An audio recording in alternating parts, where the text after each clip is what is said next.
Earth is not a testing ground. It is not a preparatory stage for something better. This is not a playground, and it is certainly not a paradise. What we are living in every single day is a nightmare masquerading as life. Wars, pandemics, poverty, cruelty, and endless pain, they aren't random occurrences or challenges designed to make us stronger. They are the defining characteristics of this realm. Welcome to hell, and if that makes you uncomfortable, good. Because the truth isn't meant to be comforting, it's meant to wake you up. Let's strip away the sanitized narratives you've been fed for centuries. Many ancient traditions, especially those outside the mainstream Abrahamic faiths, tell us that this world wasn't created by a benevolent God, but by a tyrannical force. The Gnostics called this entity the 𝗪𝗪𝗥𝗟𝗗, a false god obsessed with power and control. According to their texts, the 𝗪𝗪𝗥𝗟𝗗 trapped divine souls in material bodies, forcing them to endure suffering and servitude in a corrupt, broken world. And yet, most people blindly worship this construct, mistaking it for the true source of divinity. It's the ultimate con, turning slaves into willing participants in their own torment. Now, let's talk about pain. Not the necessary suffering that builds character, that's just another lie to keep you docile. I'm talking about the kind of pain that defines existence, the grinding misery of poverty, the despair of losing loved ones, the horrors of war. Did you know that more than 100 million people have been killed in wars just in the past century? And that's just the tip of the iceberg. We have systems of oppression that exploit billions, diseases that ravage entire populations, and an endless cycle of natural disasters wiping out lives in seconds. Ask yourself, does this sound like the design of a benevolent creator? Or does it sound like a prison designed to maximize suffering? You want more proof? Let's talk about the concept of time. Time is not your friend. It is the most relentless tormentor of all. From the moment you are born, you are on a clock. Every second, every minute brings you closer to death. And along the way, time ensures that you watch everything you love decay and fade. It robs you of youth, health, and even hope. Time doesn't heal, it corrodes. If there's any greater weapon in the arsenal of this so-called world, I'd like to hear it. And yet, people still cling to the idea that this world is a gift, that suffering is redemptive, that life's miseries are tests to make us better. That's the cruelest joke of all. Look at history. Look at the millions who've been enslaved, butchered, silenced. Look at the billions struggling right now just to survive. Tell me, with a straight face, that this is God's plan. Because if it is, it's a plan straight out of a sadist's playbook. And don't let modern technology fool you into thinking we're evolving past this suffering. Sure, we've got smartphones and space exploration, but what do those things mean when 25,000 people die every day from hunger? When families are torn apart by warlords and despots? When the wealthiest 1% hoard resources while the rest of the world fights over scraps? This isn't progress, it's just hell with a shiny new coat of paint. Humanity's fall is not a metaphor. It's not a quaint story about disobedience and forbidden fruit, it's a calculated move in a cosmic game of control. Ancient narratives across cultures paint a picture of humanity being cast down, not by divine wisdom, but by a tyrannical force that sought to imprison us in a material cage. The biblical story of Adam and Eve, for example, has been misinterpreted for centuries. The so-called original sin wasn't about moral failure, it was about humanity being deceived and bound to a corrupt, physical existence. That fall wasn't just symbolic, it marked the beginning of our enslavement to suffering and ignorance. But let's step outside the Bible. In Gnosticism, the fall of humanity is tied directly to the creation of this world by the 𝗪𝗪𝗥𝗟𝗗. This figure, often described as arrogant and deluded, fashioned the material universe as a trap. The Gnostics didn't just believe this world was flawed, they called it a prison. To them, the 𝗪𝗪𝗥𝗟𝗗 wasn't a creator to be worshipped, but a tyrant to be exposed. And they weren't alone in this belief. In Hinduism, the concept of Maya, an illusion that blinds us to true reality, echoes this sentiment. The material world isn't our home, it's a construct designed to distract and control us. Even outside religious frameworks, the idea of a fool resonates in myths and traditions across the globe. Take the Greek myth of Prometheus. He defied the gods to bring fire to humanity, a gift that symbolized knowledge and power. But what was his reward? Eternal punishment. The message here is clear: reaching beyond your station, seeking something higher, brings suffering. Similarly, in Sumerian mythology, the Anunnaki are depicted as deities who manipulated and enslaved humanity. These stories aren't isolated. They're threads in a larger tapestry that tells us one thing: we are prisoners of a system we didn't create but are forced to endure. Let's dig deeper into how this fall manifests in our everyday existence. Human beings are born into dependency. From the moment we take our first breath, we rely on others for survival. This dependency doesn't disappear, it evolves. As we grow, we become slaves to systems that dictate how we live. Education isn't about enlightenment, it's about conformity. Work isn't about fulfillment, it's about survival. Even our relationships are often shaped by societal expectations and pressures. The fall isn't a moment in history, it's a condition of existence that perpetuates itself through every aspect of our lives. And then there's the role of suffering. From ancient texts to modern psychology, suffering is portrayed as a teacher. But let's be honest, what kind of lesson requires endless pain? This isn't education, it's torment. Look at the world's design. Natural disasters wipe out entire communities. Diseases ravage the vulnerable.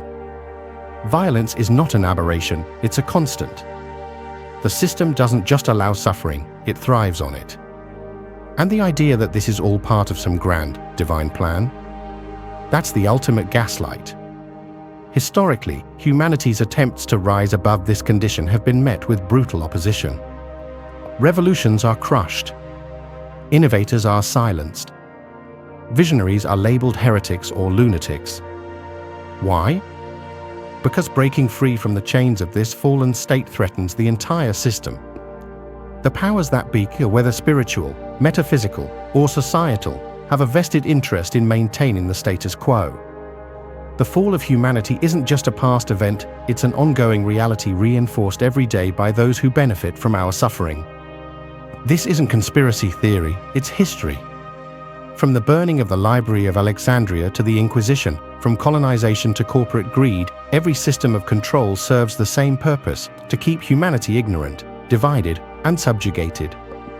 And every attempt to break free has been met with more chains. Earth is not just a flawed world, it's a highly efficient spiritual prison. This isn't an exaggeration or a metaphor.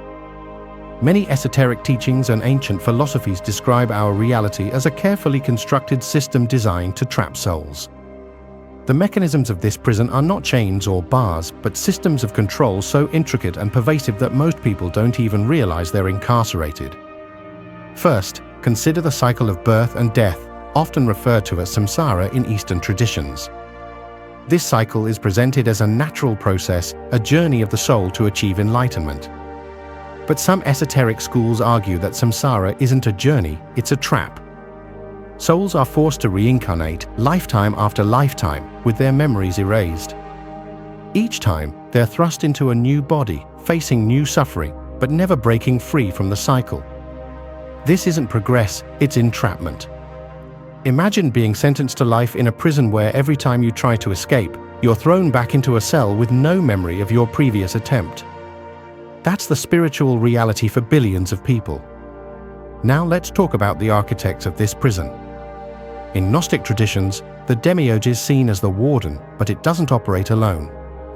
There's a hierarchy of lesser beings, often referred to as archons, who maintain the system. These entities are described as parasitic forces that thrive on the suffering and ignorance of humanity. Their primary goal is to keep you distracted, docile, and disconnected from your true spiritual nature. How do they achieve this? By creating systems of control that infiltrate every aspect of your life. Take organized religion, for example. Throughout history, religion has often been a tool for enlightenment, but just as often, it's been a tool for oppression. Many religious institutions demand obedience rather than encourage questioning. They present doctrines that emphasize guilt, fear, and submission, conditioning you to accept suffering as a divine mandate. Even the promise of heaven often comes with a catch: endure hell on earth, and maybe you earn paradise after you die. That's not liberation, it's psychological manipulation on a cosmic scale. But it's not just religion. The prison operates through every system that governs human life, politics, economics, education, and even culture. Governments create laws not to protect, but to control. Economies are built on exploitation, ensuring that a small elite thrives while the majority struggle. Education systems teach conformity rather than critical thinking. Media and entertainment distract you from the harsh realities of existence, feeding you a constant stream of trivialities while suppressing meaningful discourse. These systems don't serve humanity, they serve the prison. And then there's the role of human suffering. In a prison, the inmates are there to serve a purpose. In this spiritual prison, that purpose is energy. Many esoteric traditions suggest that human suffering generates a form of energy, call it emotional, psychic, or spiritual, that is harvested by the forces that run this system. Every war, every famine, every act of violence and despair contributes to this energy. The more you suffer, the more you feed the system. It's not just about keeping you in line, it's about extracting every ounce of vitality from your existence. Look at the structure of your daily life. Most people spend the majority of their lives working jobs they hate just to survive. They are bombarded with propaganda that tells them to consume, conform, and never question the system. This isn't living, it's existing. And the worst part? Most people don't even realize they're part of a system designed to exploit them at every turn. Historically, those who've tried to expose this prison have been silenced. Philosophers, mystics, and revolutionaries who spoke out against the system were labeled heretics, exiled, or executed. Why? Because the prison relies on ignorance to function. Awareness is dangerous. Awareness is the first step toward breaking free.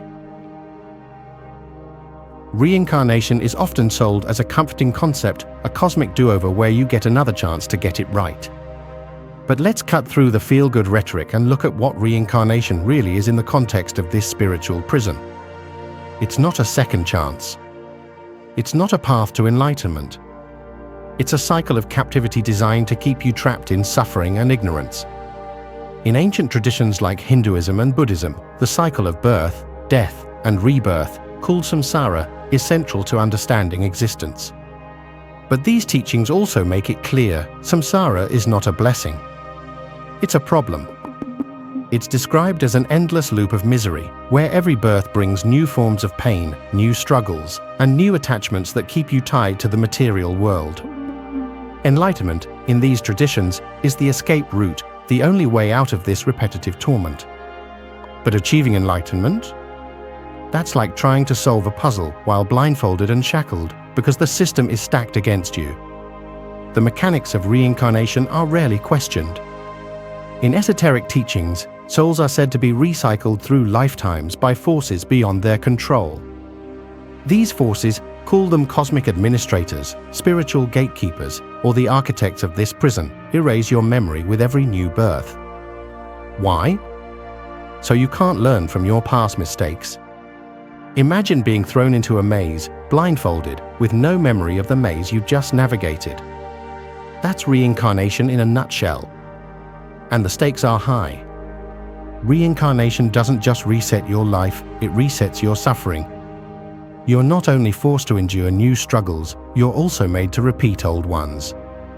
Relationships, traumas, fears, they all come back in different forms, lifetime after lifetime.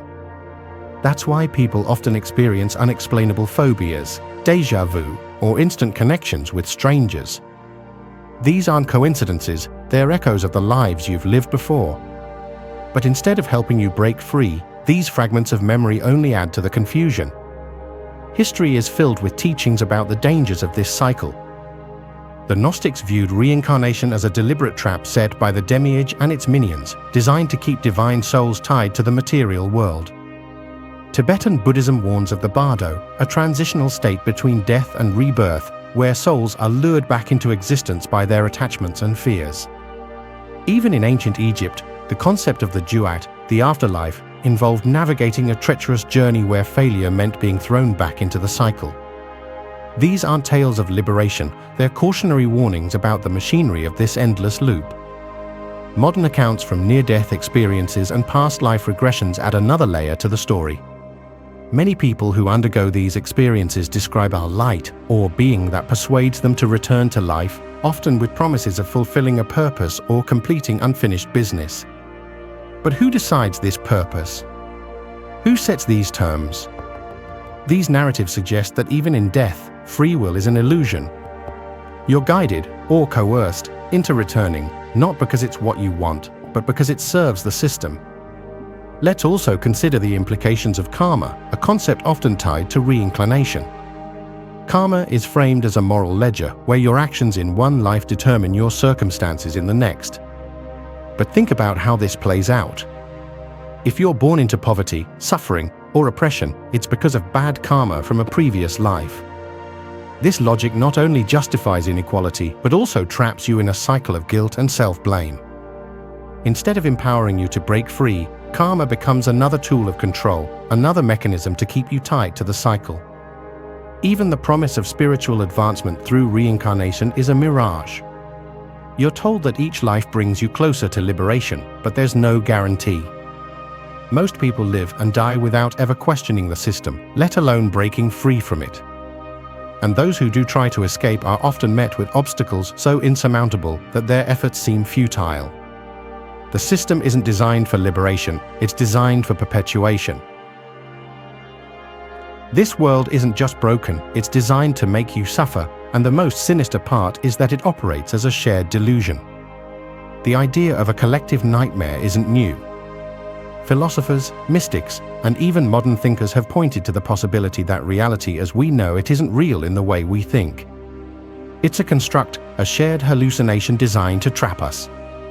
In the Gnostic worldview, the material universe is an illusion created by the demiurge to keep divine souls imprisoned. The illusion is so complete that most people don't even realize they're in it. They live their lives chasing material goals, satisfying superficial desires, and conforming to societal expectations, never questioning the deeper nature of their reality. This illusion isn't a benign mistake, it's a meticulously crafted mechanism. Its purpose? To keep you enslaved to a system that feeds off your energy, your labor, and your pain. First, there's the psychological aspect. From birth, you're conditioned to accept the world as it is. Schools teach you to obey authority, follow rules, and fit into predetermined roles. Religion often reinforces this by telling you that suffering is virtuous, for your rewards come after death, and that questioning the system is tantamount to heresy. The media bombards you with distractions, trivializing real issues and keeping you focused on entertainment, consumerism, and fear. These aren't random elements, they're deliberate tools to keep you asleep, unaware of the deeper truth. Then there's the emotional manipulation. Fear, guilt, and shame are some of the most powerful emotions, and the system knows how to exploit them. Governments use fear to control populations, fear of war, fear of poverty, fear of the 𝗪𝗧𝗪. Religions use guilt and shame to make you compliant, convincing you that you're inherently flawed and need salvation. Even social systems play into this, using peer pressure to enforce conformity. Every part of your life is designed to keep you emotionally entangled in a nightmare, preventing you from waking up and seeing it for what it really is. The nightmare isn't just individual, it's collective. Every war, every economic crisis, every social conflict feeds into it. The system creates artificial divisions, nations, races, religions, ideologies, to keep humanity fighting among itself. While people are busy hating each other, they're not questioning the system that keeps them all enslaved. This division isn't accidental, it's engineered. Divide and conquer isn't just a military strategy, it's the foundation of the prison. Even the natural world plays a role in this collective nightmare. Disasters like earthquakes, hurricanes, and pandemics remind us of our fragility, reinforcing the sense of fear and helplessness. But these events also serve a deeper purpose. They keep humanity focused on survival, too preoccupied with immediate threats to look beyond them. The system ensures that you're always putting out fires, never questioning why the fires keep starting in the first place. One of the most insidious aspects of this collective nightmare is how it perpetuates itself. People who've bought into the illusion become its enforcers. Parents teach their children to follow the same rules they were taught. Teachers prepare students to fit into the same broken systems. Leaders promise change but maintain the status quo. The nightmare doesn't just persist, it spreads, generation after generation, because the people trapped in it become its architects. Let's talk about the concept of escape, or the lack thereof. Throughout history, there have been individuals who tried to expose the nightmare. Philosophers like Socrates, mystics like Rumi, revolutionaries like Spartacus, they all pointed to the deeper truth that something is fundamentally wrong with the world. And how were they treated? Socrates was executed, Rumi was marginalized, Spartacus was crucified. The system doesn't just suppress dissent, it punishes those who dare to wake others up. Time is often romanticized as a healer, a teacher, or even an ally. But let's strip away the sentimentality and face reality. Time is not your friend. It's the most efficient tool of control in this entire system. Time doesn't just measure your life, it governs it. It dictates every decision, every regret, and every loss. It's the prison guard you can't see but always feel. To understand the true role of time, let's go back to its origins as a concept. Early civilizations like the Sumerians and Egyptians were among the first to formalize timekeeping. They divided days into hours, months into lunar cycles, and years into seasonal rotations. At first glance, it seems innocent, humans organizing their lives around the rhythms of nature. But it didn't take long for rulers and priests to weaponize time as a tool of control. Calendars dictated when people worked, when they prayed, and even when they rested. Time became a way to structure society, and with that structure came power. Fast forward to the Industrial Revolution. Time was no longer just a tool for organizing life, it became a commodity. Clocks in factories measured productivity down to the second. Workers' lives were divided into shifts, each minute accounted for, each hour moneyized. Time stopped being a natural flow and became something that could be bought, sold, and stolen. The phrase "time is money" wasn't just a metaphor, it was a reality that enslaved millions. And let's not forget the psychological impact of time. It's not just an external force, it's something deeply ingrained in your mind. From a young age, you're taught to think in terms of deadlines, schedules, and milestones. You're told that your worth is tied to how you use your time. Are you productive enough? Are you efficient? Every ticking second becomes a reminder of what you haven't accomplished, what you've lost, and how little of it you have left. Time doesn't just control your actions, it controls your emotions. The fear of running out of time creates anxiety. The regret of wasted time fuels guilt. The hope for more time keeps you striving, even when the system you're striving within is broken. These aren't accidental side effects, they're intentional. The emotional weight of time keeps you tethered to the system, always chasing, always fearing, always regretting. Let's look at how time amplifies suffering. The death of a loved one isn't just painful because of the loss itself, it's painful because time ensures that the loss is permanent. Aging isn't just a biological process, it's a constant reminder that time is taking everything away from you, your strength, your health, your opportunities. Even moments of joy are tainted by time because you know they are fleeting. Time turns every peak into a countdown to a valley. And here's the kicker, time isn't even real in the way we think it is. Modern physics tells us that time is a dimension, not a linear progression. It's relative, malleable, and far less concrete than we experience it. But the system doesn't want you to know that. It needs you to believe in the ticking clock, the calendar, the linear march from birth to death. Because as long as you believe in the inevitability of time, you're easier to control. Time also creates the illusion of progress. Societies point to technological advancements, social changes, and historical milestones as proof that humanity is moving forward. But forward to where? Time becomes a justification for complacency. Things will get better, they say. Give it time. Meanwhile, the same cycles of suffering and exploitation repeat, generation after generation. Time isn't leading us anywhere, it's keeping us in place. Look at the systems that dominate our lives: capitalism, education, governance. All of them rely on time as a framework. You work your entire life, trading hours for dollars, hoping to retire before time runs out. You spend years in school, waiting for a future where you can finally live. But that future never comes, because time isn't leading you to freedom, it's leading you to the grave. Suffering is not just a side effect of existence, it's a resource, deliberately harvested, perpetuated, and consumed. This isn't a philosophical abstraction. It's the core mechanism of the system we're trapped in. Pain, fear, and despair aren't just byproducts of life, they are the currency of this prison. And like any resource, they serve a purpose. Let's get into how and why suffering is extracted and who or what benefits from it.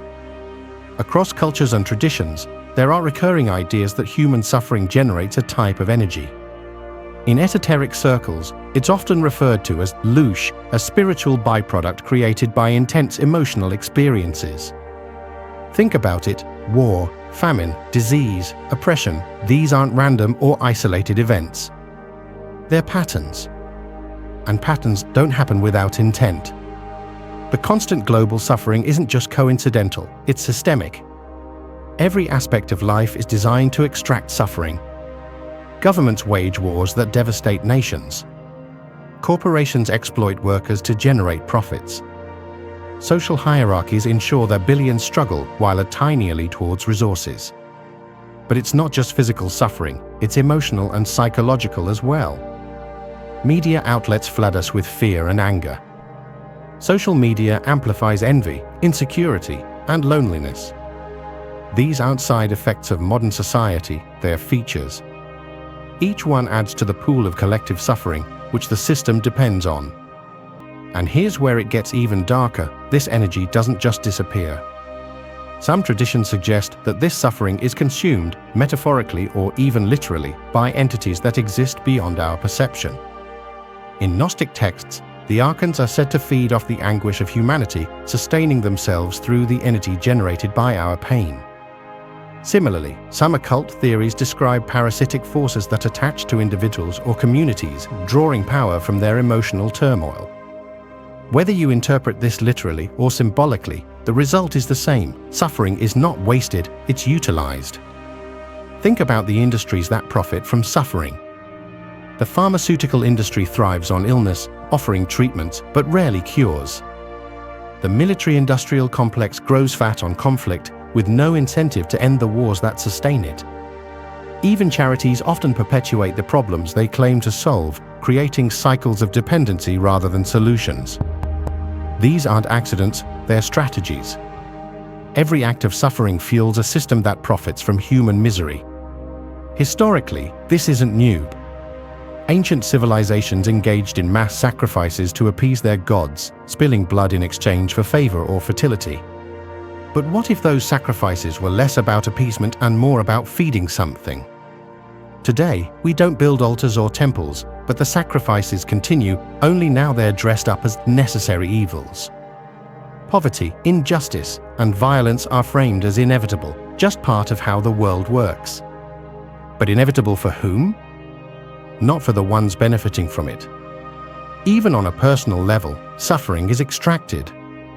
Toxic relationships, workplace exploitation, and systemic discrimination don't just harm individuals, they create ripples of pain that extend outward, affecting entire communities. And these ripples are the real commodity. The system doesn't just want you to suffer, it wants your suffering to be contagious.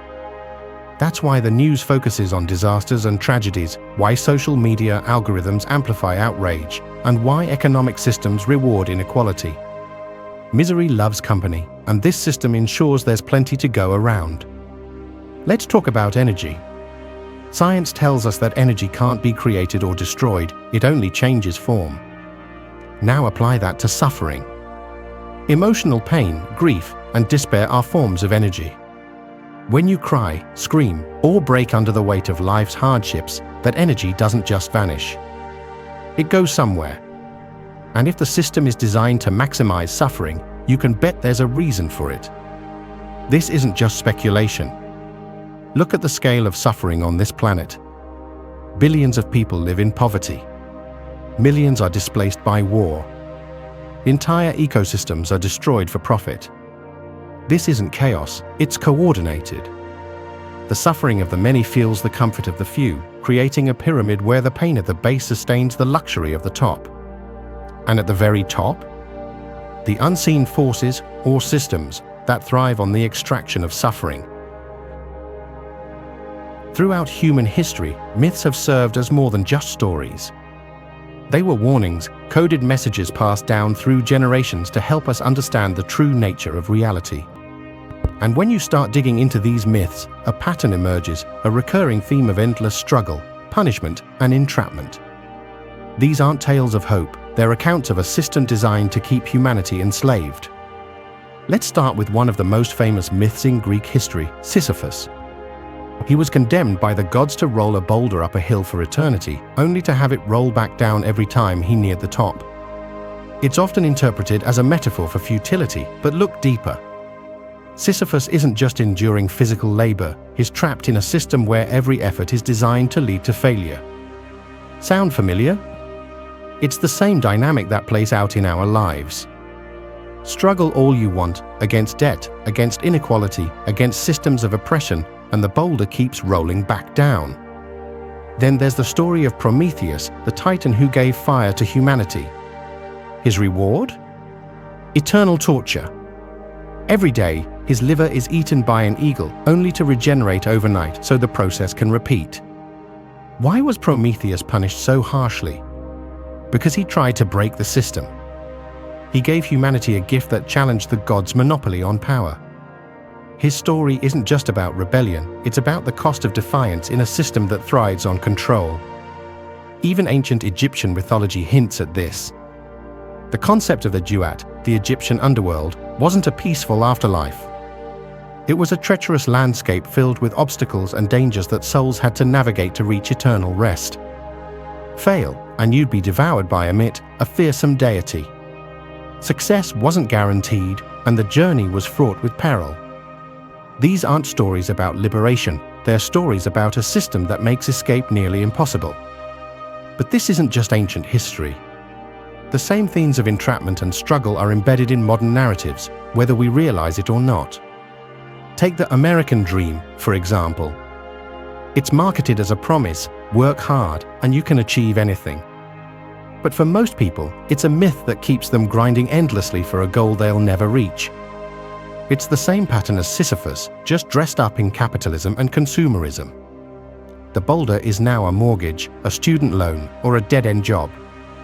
Let's not overlook the role of entertainment. Modern myths, movies, TV shows, even video games often replicate these ancient patterns. How many stories revolve around characters trapped in cycles of suffering, endlessly fighting enemies they can't defeat? From dystopian sci-fi to superhero blockbusters, the underlying message is the same: the system is unbeatable, and the struggle is eternal. These narratives don't inspire rebellion, they normalize submission. The question is, why are these patterns so persistent?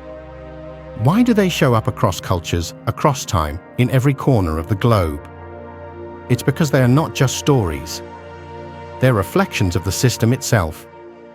Ancient myths weren't fiction, they were survival guides, coded warnings to future generations about the prism they were born into. Modern myths, by contrast, often serve to reinforce the system, keeping people docile and distracted. Even religions, which are supposed to guide us toward higher truths, often fall into the same trap. Many religious teachings emphasize submission, obedience, and the idea that suffering is redemptive. They promise rewards in an afterlife, but only if you endure the hardships of this life without question. This isn't spiritual enlightenment, it's spiritual control. So where does that leave us? The myths, ancient and modern, paint a clear picture: the system is designed to keep us in place. Every struggle, every hardship, every cycle of suffering is part of a larger design. And while these stories may seem bleak, they hold a key: awareness. The more we understand these patterns, the better equipped we are to question them. Thank you for sticking with me through this journey. I know this topic isn't easy to digest, but the fact that you're still here means you're ready to question the narrative. And that's where change starts, with awareness. So thank you for watching, for thinking critically, and for daring to explore these uncomfortable truths. If this resonated with you, don't forget to like, comment, and share this video. Your support means the world, and it's what keeps these conversations going. Until next time, stay curious.